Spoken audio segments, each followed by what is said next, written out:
Good evening. It's another edition of the Georgia Show, and it's South Carolina week. We got to check in on these banged up dogs. What's going on the injury front? And where's all the juice for this game? Is there a real buzz for the Dogs SEC opener?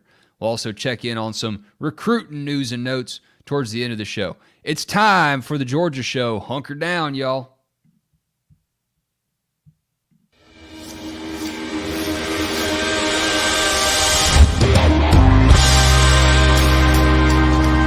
Better never rest. Counting colors in the sky. What a thrilling time to be alive. I'm Wes Blankenship. Palmer Tom's joining me. That was Granville, local Athens band out of Albany, bringing us in. Appreciate them letting us use their tunes, and hope y'all check them out as well. All right, Palmer, we got some things to check out as we start the show here with our prize picks. We do this every Wednesday, and the advantage for you listening or watching is that if you sign up with Prize Picks and follow the link with the code DAWGS, they will match up to your first $100 that you contribute to make your picks. What is Prize Picks? Well, it is a skill-based fantasy game, and what you do is you pick overs and unders on what you think different players will do throughout this college football weekend. Nothing from the Dogs on here, Palmer. We're going to have to go up the chain, go up the flagpole, and tell Prize Picks to start getting the Dogs on here. We're going to make that right. This week, let's focus on some things that we still feel pretty comfortable with. So I'll pull up Prize Picks here, and we will see what we're working with.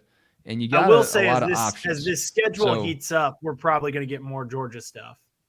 I would hope so. Let me make sure I'm picking the right tab here. All right. How have we done so far on these? I know we've done it twice. I didn't think our first one went all that well. I don't think it did either. I think we had an over on a Florida player and rushing, and I don't think that they did all too well against Utah there. Last week, I don't know how we did. We won $30 last week. Let's go. We took that promo for Dak that he'd have more than half a passing yard. And look, I said, barring a disaster, he'll get it. But then if they'd done that on Aaron Rodgers, well, we'll tell you about that too. They have a reboot policy now at Prize Picks where if you pick a guy that goes over and he gets hurt in the first half and doesn't come back in the second half, it's like insured, right? They don't penalize you for it. Javon Bullard style. Yeah. Where he got hurt in the first half, didn't come back in the second. But yeah, it's I think it's a refund, or I think essentially what it does is it takes, this one, look, we've got 4 players there. Essentially it makes it a 3-man thing. So if Dak had not played, for example, or gotten hurt in the first half of that one, which he didn't, and he went over his half a yard, but we would have gotten credit there. Boy, did they. I mean, my gosh. And then the other way it works, though, too, is if you pick the under on one of these dudes and you get the reboot, if they're eligible for it, then you still win. So let's go. Win, lose. All right, so let's go with, you wanted to start with passing yards, right, for Bo Nix?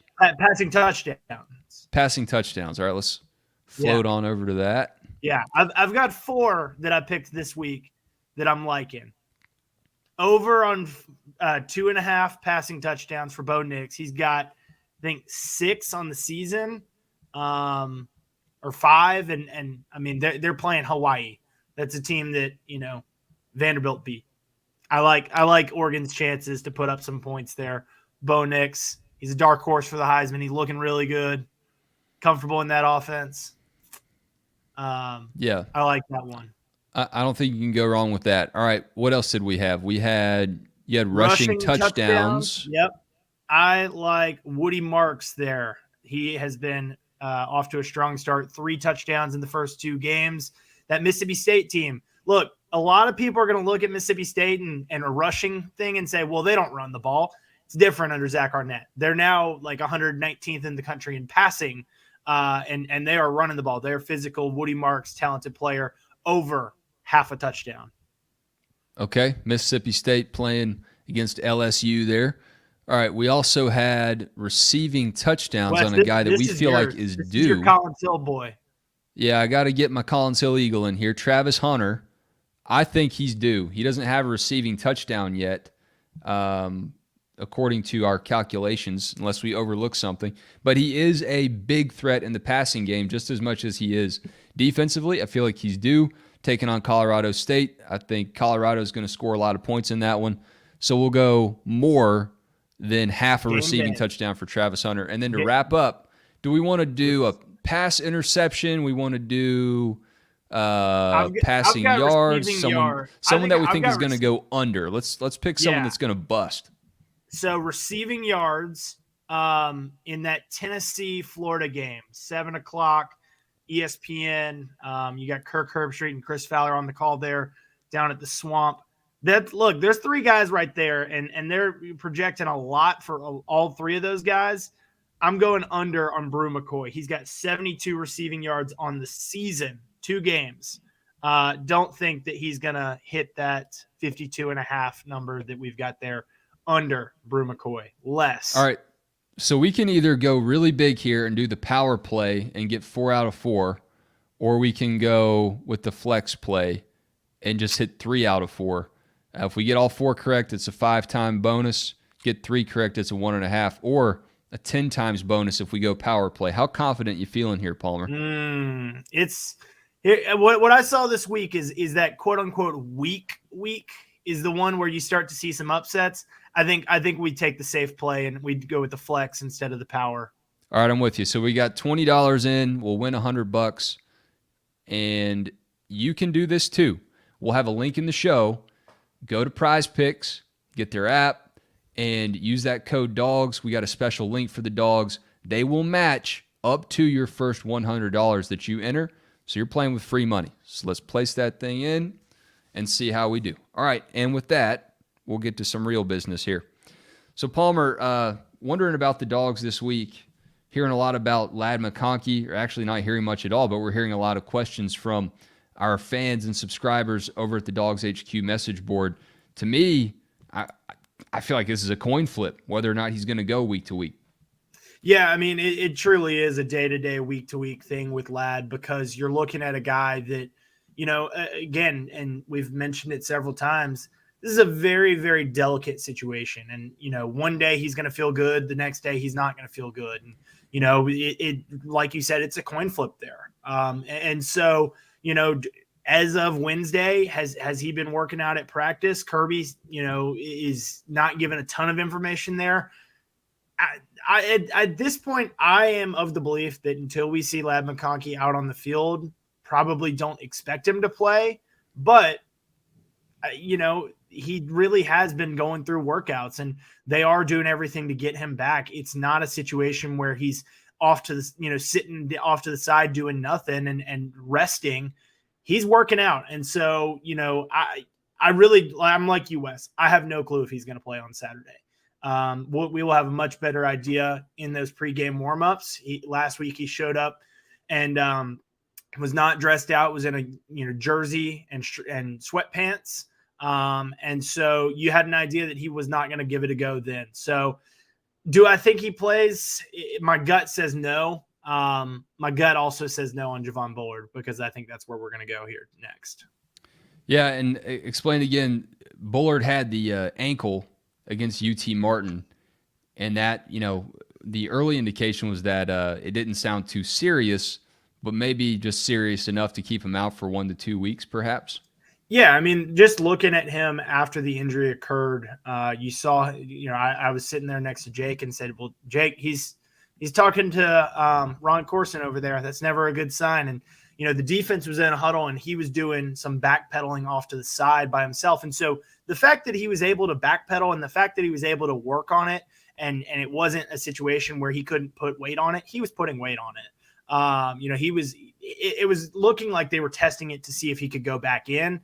They decided they want to be a little bit precautionary and rightfully so, in a game that they end up winning 48-3, yep. or 45-3. And so I get that. I think that they're probably going to be precautionary here too.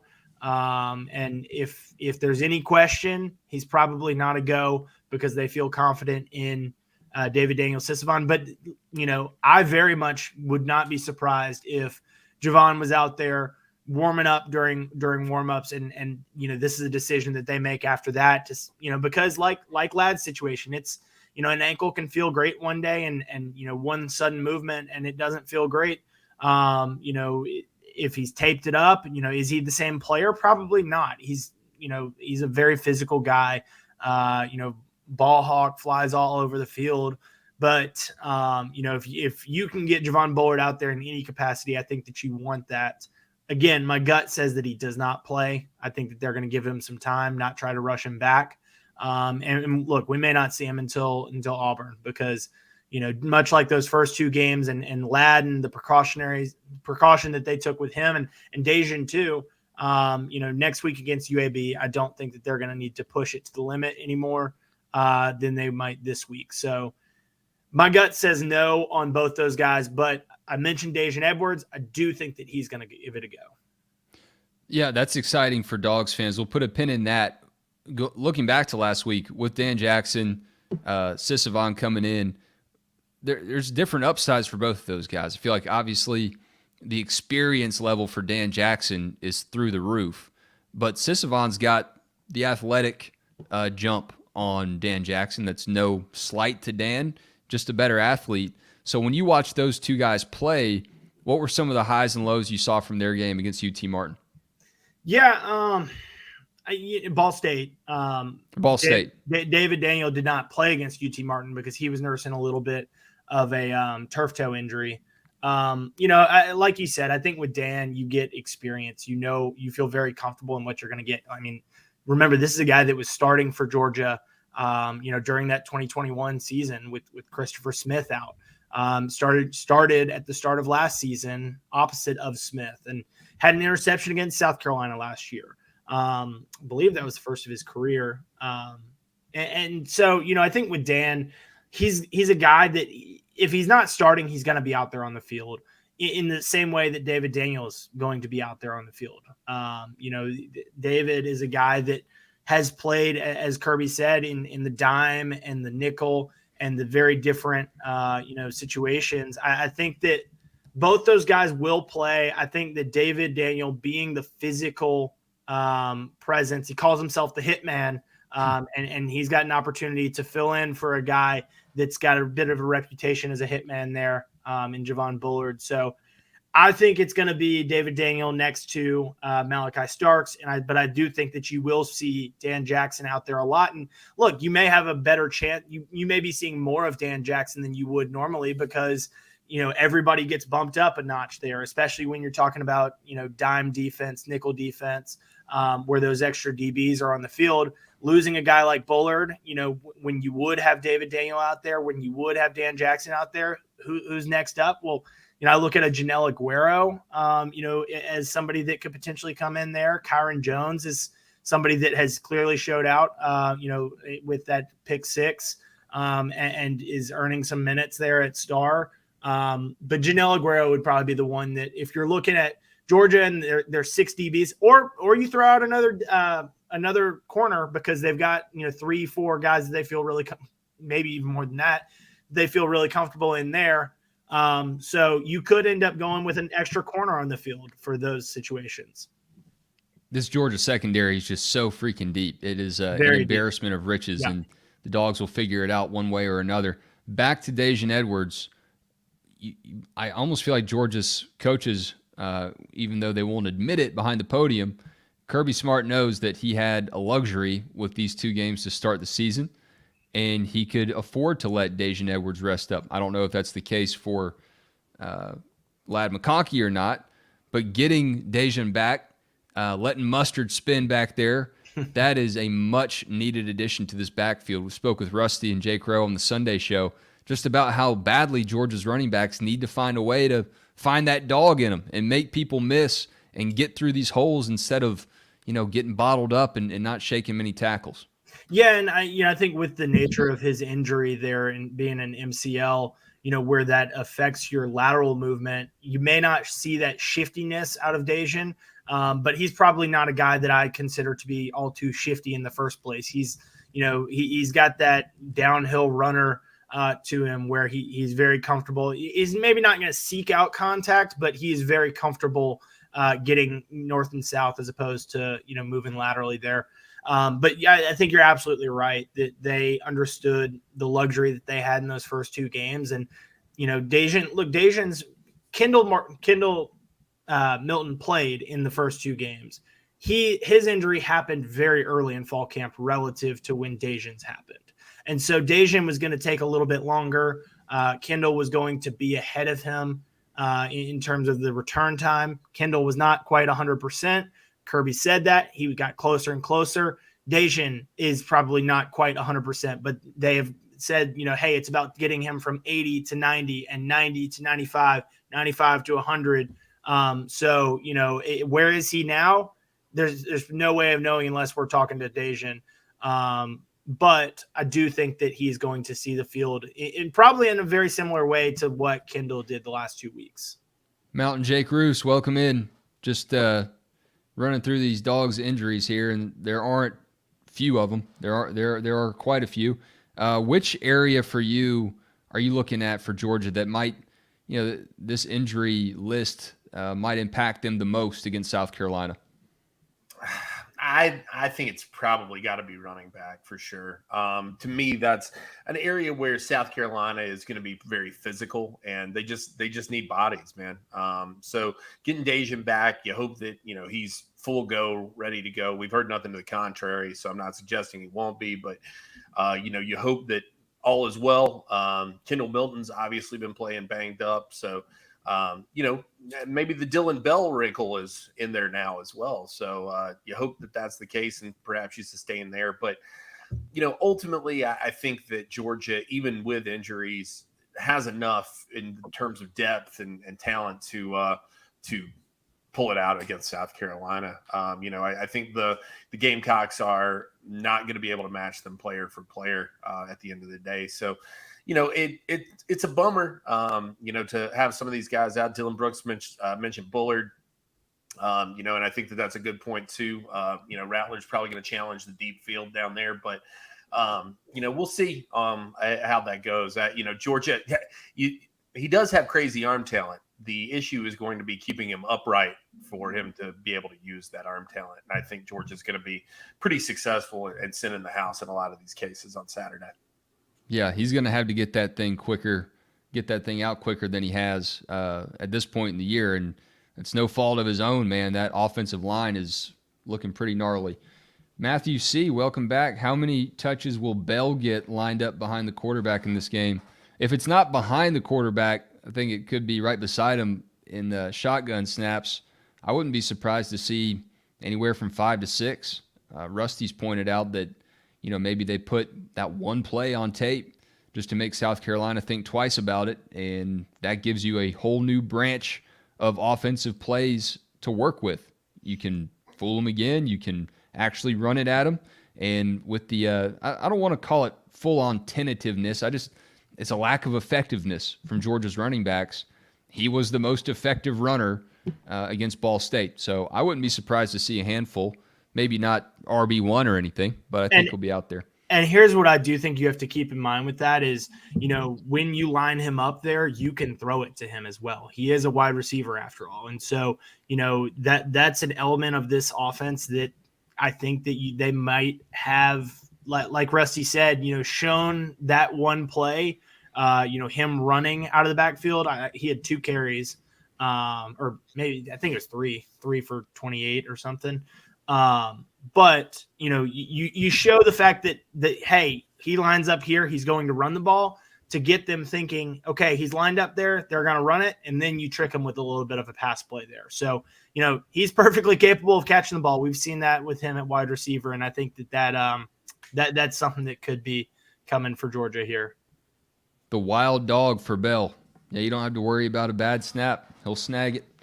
All right, and Christopher Black, appreciate you commenting here. Why hasn't the line been getting any push? Heard the first game, it was because Tennessee Martin sold out. Did Ball State sell out too? Yes. Yeah, I think they both did. And I think teams are going to sell out all year. But what I don't expect is that Georgia will be as slow to the draw every game this year. It's the same thing we saw last year, guys. And we saw this in multiple games where Georgia's offensive line just kind of clocked in and clocked out. And I don't know if they'll turn it on against South Carolina. That would be a good time to do it. But I fully expect that they'll figure it out. I mean, this group is too talented. If you're still doubting Stacey Searles, then you were asleep all of last season. He found ways to motivate these guys when they needed to be. And they finished up as the best offensive line in the country, even if they didn't win the award for it. So they'll figure it out. I don't know why. I mean, the only thing I can do is connect the dots to last year. It was games that Georgia thought they could probably walk in there and win. And Missouri showed you that you can't do that. And that was their wake-up call. So hopefully Georgia doesn't need a wake-up call like that this year. I do think that South Carolina is going to load the box on them again. Talking to Wes Mitchell from Gamecock Central over there, I'll have a video out with him tomorrow morning. But he made mention of, look, this is a South Carolina team that likes to play a lot of one high safety looks and bring an extra man into the box. That's certainly something that's been successful against Georgia so far this season. And, if you're South Carolina and that's what you like to do anyway, I don't know why you would mix it up this week. So, but that being said, I do expect to see a much better all-around showing from Georgia. The same kind of jump that we saw from week 1 to week 2 with the offense opening it up a little bit more. The start of SEC play will bring that along too. And it makes a lot of sense for me for South Carolina to do that because I feel like they do have some good talent in the trenches. So they're going to probably load that up. I mean, Alex Huntley up front is a guy who's played a lot. Tonka Hemingway, who's talking about stadium atmosphere.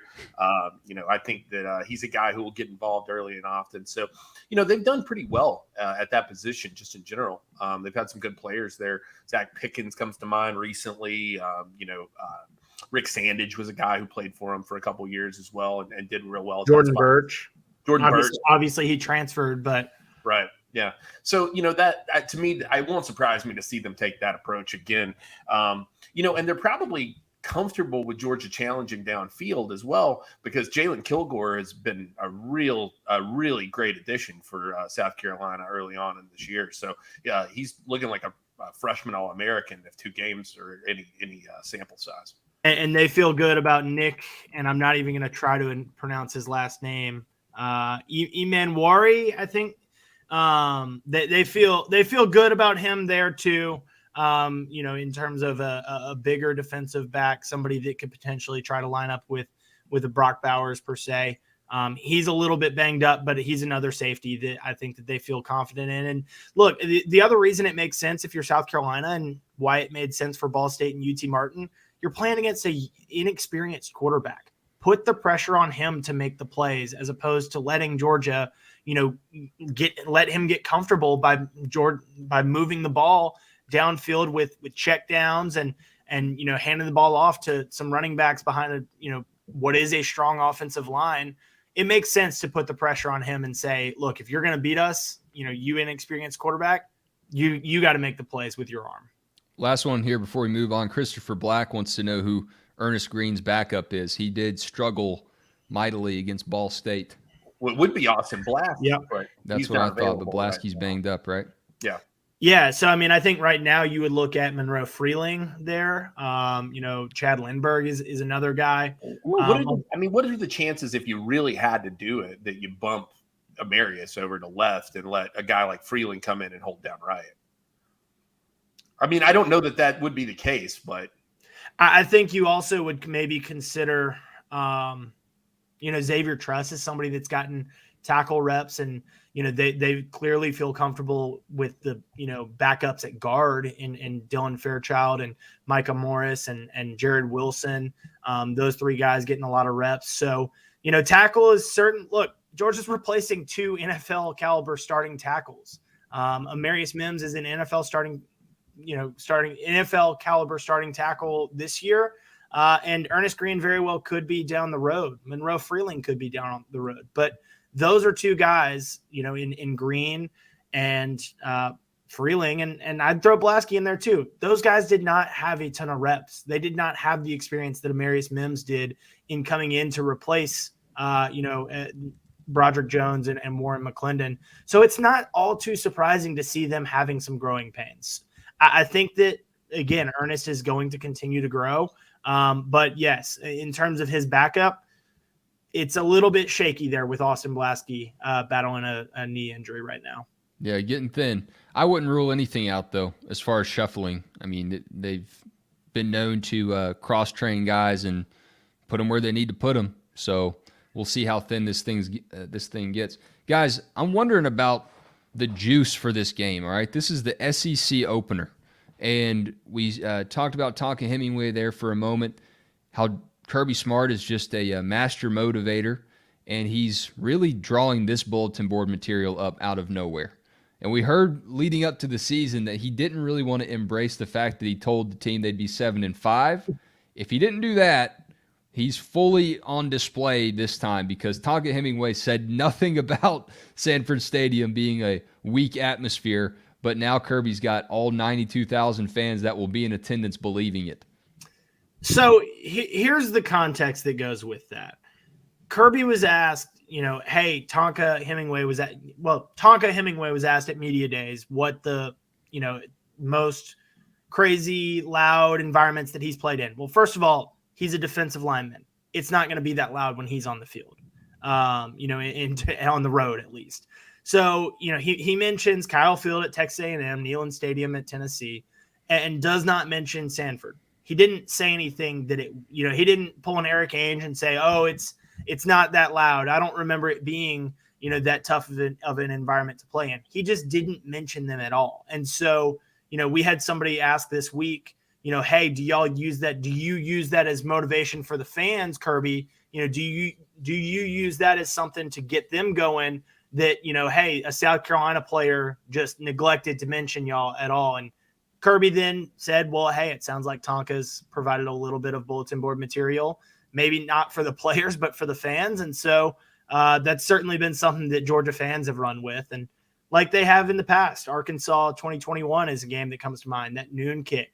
Tennessee, obviously, last year. They've responded to challenges in the past. And, if they take this as a challenge from Tonka Hemingway, which, it sounds like that they have, at least social media has, I expect a really good environment.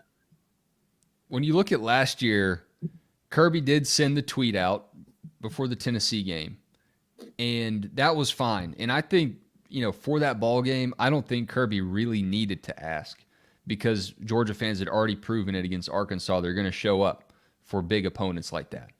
But what really set it off was Eric Ainge. And then at that point, Kirby's job was done. He didn't have to manufacture anything. But this one is like Michael Jordan in The Last Dance level, finding things to take personally. And I'm impressed with it. I am, because I think it'll work. I think Tonka Hemingway answered that question honestly. And, to that point in his career, maybe it was true. But I think that come 3:30 on Saturday, it's going to be another one of those packed houses where Georgia fans are kind of awakening from this UT Martin Ball State slumber. I can't wait to see it. I mean, this is also not a great home schedule. And so this immediately becomes probably your second best home game of the season. And so I think fans will get excited about it because of that, because they understand, that this is in terms of the games, the atmospheres that'll, be, coming into Sanford this season. This is probably up there in terms of, the most exciting ones because of the opponents that are coming in. All right. Instead of opponents coming in, let's talk about some recruiting visitors coming in. Jake Roos, big list, and it just keeps getting bigger every day, man. Yeah, it really does. And it's really going to be, in my estimation, I think it's going to be the biggest weekend of the year. Ole Miss might rival it. They might have a chance. But, Jake Rowe and I were talking about this, and he made a great point. Georgia's got a good draw here, man. There's not a lot of other games that guys necessarily might go to. Tennessee, Florida, maybe. You could get away with that one pointing toward. But, you're not going up against Texas and Alabama is what I would say. And that's very advantageous for Georgia and this visitor list. A lot of the usual suspects will be back through. Raiola will be in town. A lot of the commits, Nate Frazier's coming into town. That means he's bringing Aiden Breland with him. And Aiden Breland, 5-star defensive lineman, just dropped his top 3 this evening. Georgia in the mix there. And I think this is a really good sign that they're there. Oh, and this guy I didn't even mention, but conveniently his photo shows up, because why wouldn't it? KJ Bolden back in town. Yeah, that's a huge one, man. I mean, listen, I dropped kind of our midweek thoughts on what's going on this weekend. I'm not telling you that I think KJ Bolden's going to flip. I don't. But Georgia's just going to have another chance to impress him. And Georgia hasn't given up there, and they're going to continue to push. So it's a good sign no matter really how you slice it. Somebody suggested that he would come in and recruit for FSU. Everything I've ever known about KJ Bolden would not really point toward that direction. I just don't think he's that kind of guy. I think he's a respectful kid. And I think he'll be there on his own accord and having fun with a bunch of guys that he knows in this process. So to me, what's also really crazy about this list is the underclassmen. Zayden Walker, Amari Adams, you've got Zealous Hicks coming in, Tyler Atkinson's a 2026 guy, Aaron Gregory. A lot of underclassmen in this. And Georgia, there's a little bit of fruit left on the vine when it comes to 2024, but there ain't much, man. I mean, Breland, McCray, maybe a safety prospect, maybe look toward another edge guy, a pass catcher. So you're talking about 5-6 guys total probably that they're chasing around. You go out and look at, these next classes, though, and Georgia's in good position for a lot of these guys and has the opportunity to impress them this weekend. So, I think the Dogs are in a really strong spot when it comes to this visitor list. I think it's a who's who. And like I said, it has a real shot to be the biggest of the year. I'd be kind of surprised if it wasn't. So, Dylan Brooks over here getting real excited about Aiden Breland, and rightfully so, man. I got to tell you, that was one I thought LJ McCray was probably the guy that I would have penciled in probably a month and a half back. I think the smoke around Breland is really building quickly, and he's a guy that it would not shock me to see him in this class. I'm not putting in the prediction just yet, but I think that things are trending a lot harder Georgia than they were before. So I'm looking forward to that visit, looking forward to what we hear after that visit, especially because I think this will be a big, impactful one for him. And you got to think modern day does not have a lot of buys through this year. So very fortuitous they get him on campus this weekend in this environment with these people. I think that this is all to Georgia's benefit. So Roos, I got a question for you on KJ before we go all in on Aiden Breland here. The fact that he's taking his Auburn official visit, and I don't know if it's a coincidence or not, but it's for that Georgia game here in a couple of weeks. What does that say to you about how open this recruitment still is? Obviously, he's taken his Georgia official. That's the only one that I think he's got left of the schools that he kind of considered there as finalists. But what does that say to you about how open this recruitment is or isn't? I hesitate to read too much into it. I mean, the kid's committed, man. He's taking an official visit while he's committed somewhere else. Yeah, I can see what you're getting at. I mean, there's reason to scratch your head about it for sure. But simultaneously, man, I think KJ has been pretty clear in the FSU stuff, man. So he's going to have a chance. Listen, nobody's telling him no. That's what I'll say at the end of the day, right? I mean, he's going to, if he wants to come, he's going to have that opportunity. I promise you, the Dogs or anybody else are not going to turn away KJ Bolden. I don't know that it's super what I would call open, but it's still interesting. And what I wrote today, and I think is the case, is that him coming to Athens this weekend means that Florida State at least has to just stay on guard. That's the big thing for me, is like, you got to keep them on guard and let them know that they're just not walking away with this thing. I don't know that they land them or anything like that, but I think that, and like I said, I probably wouldn't pick that today. There's no way to slice it in my mind. That's a bad sign for Georgia that he's coming back this weekend. Christopher Black answering your question there in the comments. His dad, KJ's dad, is not Anquan Bolden that played at Florida State, wide receiver that went on to. No, that would be badass though. Yeah, that'd be cool. Yeah, Anquan Bolden was incredible. Huge Anquan Bolden fan. But no, KJ went with FSU. He grew up idolizing Dion. Jalen Ramsey.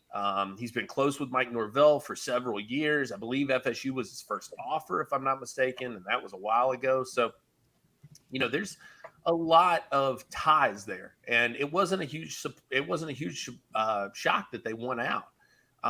We still thought it was going to be Georgia, but in the end, that he would choose FSU. It wasn't like Travis Hunter choosing Jackson State. It wasn't that level of surprise.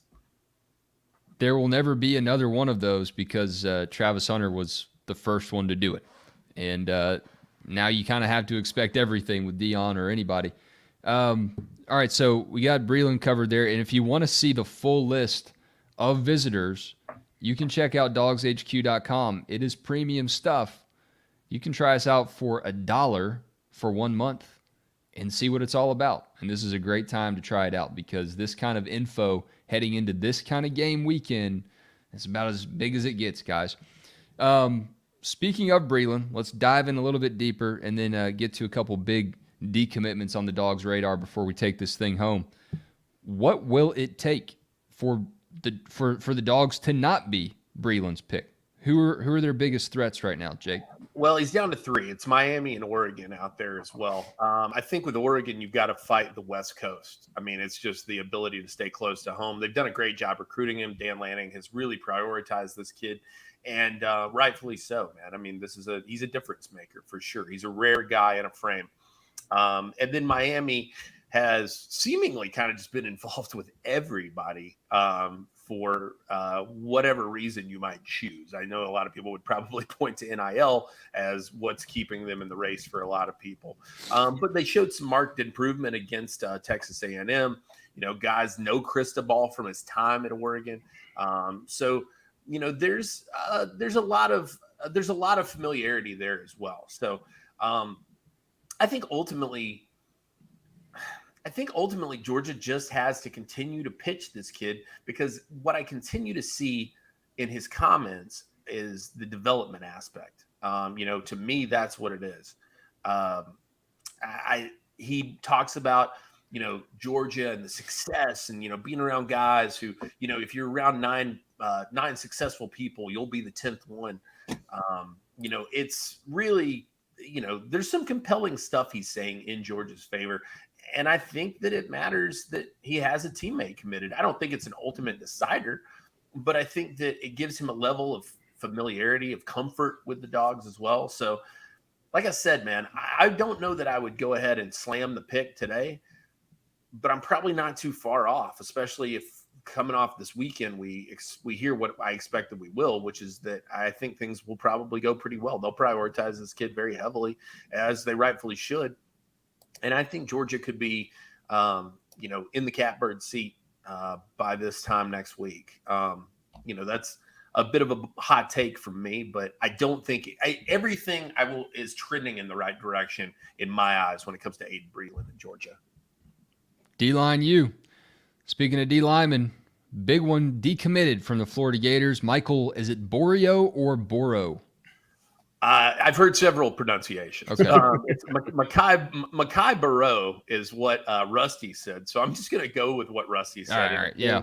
He's the guy in charge here. So if he's wrong, then that's how it sounds.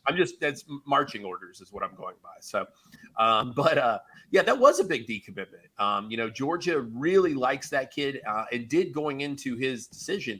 It was a bit of a surprise that he chose Florida. Now he's backed off of that. Said Georgia never stopped recruiting him. And, now the Dogs are number 1. So he's visiting this weekend. You got to assume that's in Georgia's favor as well. Again, it's like Breland, man. A rare frame on this guy. Big cat. 6'5", 350. Jeremy said That's all? He said he's probably carrying more like 360, 370-ish. But he looks good carrying it. I mean, it's not sloppy weight. Georgia will trim him up, but I think that, the Dogs would be a safe bet at this moment. And it's like I say, man, get as many of these guys in. I don't care what you have to do. Figure out the spots. let God sort them out when they get to Athens, because these people do not grow on trees, my friends. 6'5", 350 is not walking around Hardee's all the time. All right. These guys are freak athletes in the way they move and their size. And I think that, Burrow is one of those guys. So I think it's, all signs are pointing Georgia right now. I don't know if he's in any rush. It doesn't seem like that's the case, but some great stuff from Jeremy Johnson over at DawgsHQ. Go check all that out. He had a chance to catch up with the kid face-to-face over at Creekside, and his comments I thought were pretty telling. So, yeah. All right, and then finally, Jalen Matthews here, just decommitted from Penn State. If Kirby Smart flips another guy from James Franklin, he's probably going to have to hang it up. I mean, that's just abuse.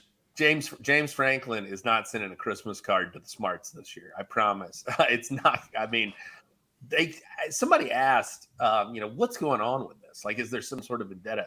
My theory on it is that Penn State's just really good, has a really good eye for talent. They're good talent evaluators. I think Georgia respects it. And I also think that they feel comfortable moving in on their players. It's like, thanks for all the legwork for pointing us toward this guy. He's great. And now we'll take him from you. Athens or Happy Valley? Which one you want? Yeah. And it was Joshua Miller and Yazid Haynes, right? Were the two that we're talking about. Those are also two Northeast guys. I mean, Pennsylvania, for Haynes and Haynes was from the state. I mean, when they told him. and Virginia for Josh Miller. So, it makes sense that Penn State is ahead of the game there in terms of recruiting those guys. Just like Georgia is ahead of the game and getting in with a lot of the, I'll say South Georgia guys, because I think Metro Atlanta is just, such a populated area that all these teams are getting in there with those guys early. But, Georgia is evaluating, Cedartown super well.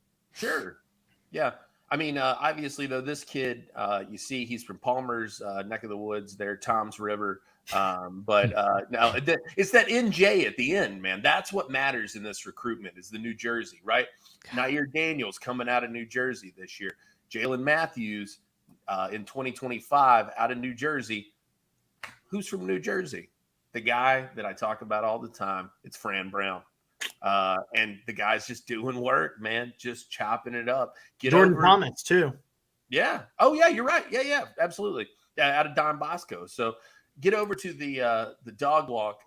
Matt Godwin was over there dropping a little bit of knowledge and said, Fran's the best I've ever seen.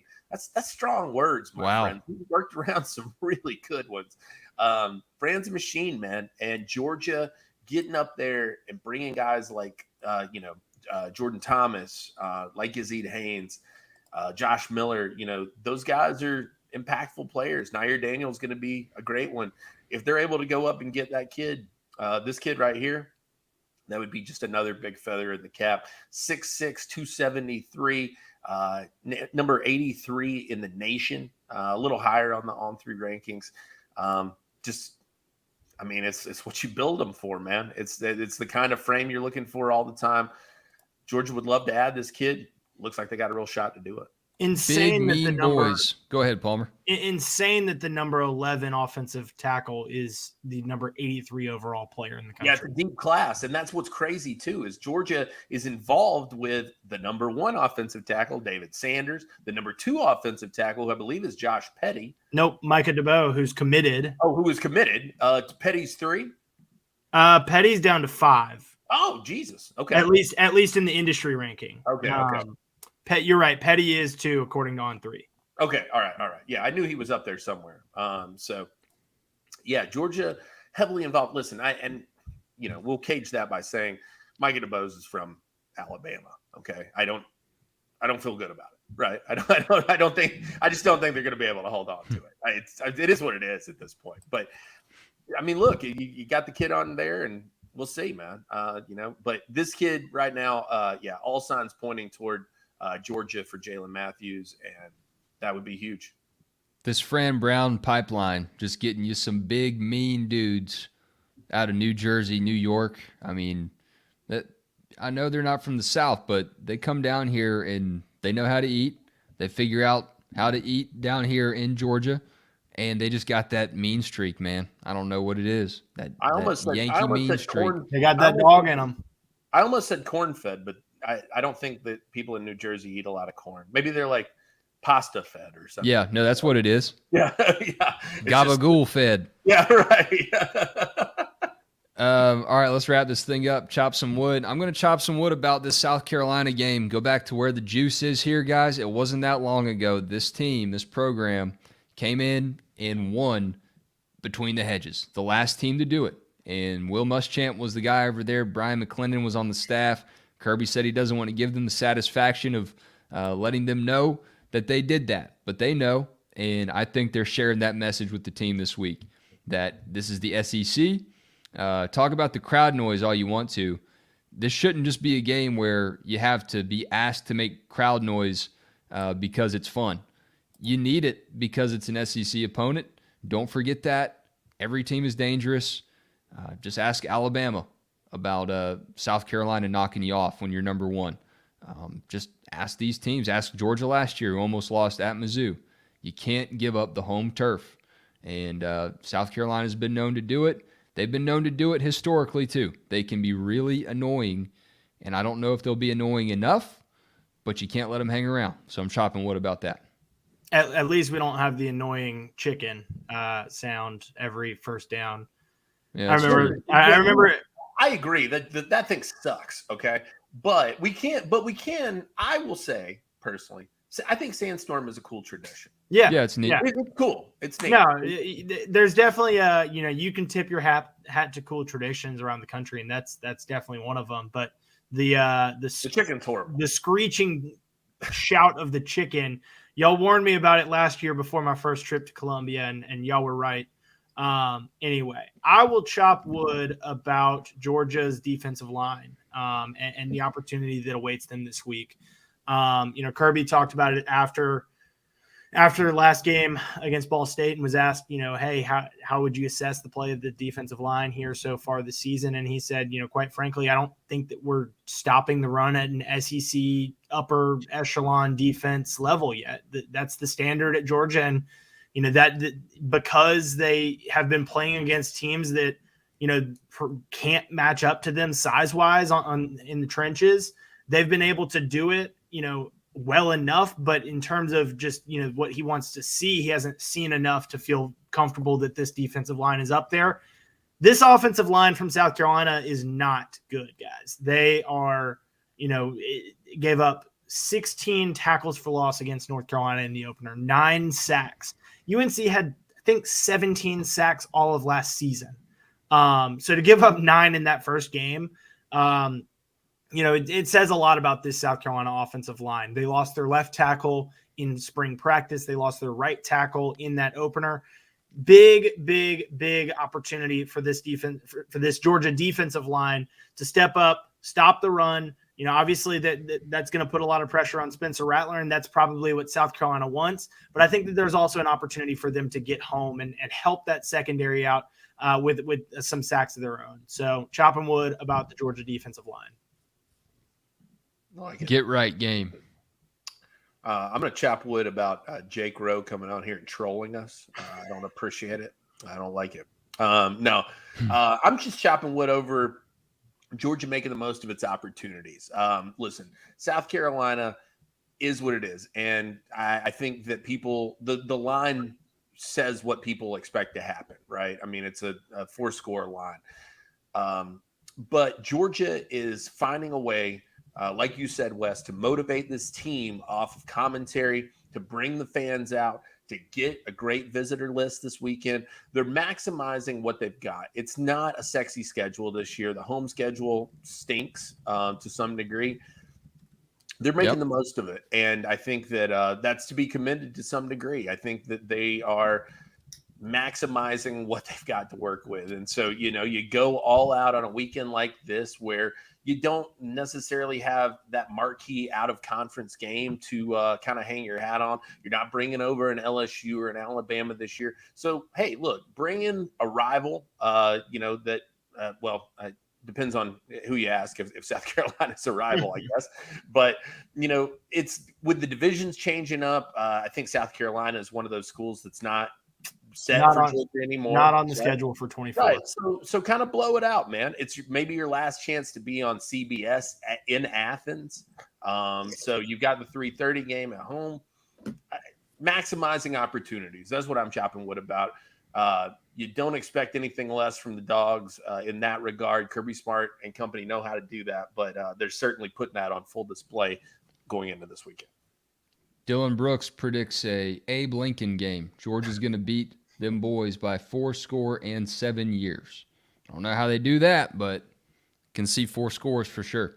Y'all hit like and subscribe on this show, on this channel. We'll be back right after the Georgia-South Carolina game wraps up Saturday evening to break it down right away. And right before the game, tune in over here, 8 a.m. We'll have a pregame show just to get you primed for kickoff. And then on Sunday night, the Georgia show returns 8:30 p.m. before Bark After Dark every Monday at 9. A full slate of programming, man. We're building this thing up and keeping y'all saturated on the Dogs right here on YouTube and on all the podcast platforms as well. And if you need a little bit more, which you probably do, DawgsHQ.com, $1 for 1 month if you're not already a premium member. If you are, we'll see you there tonight over on the message board. Y'all have a great night.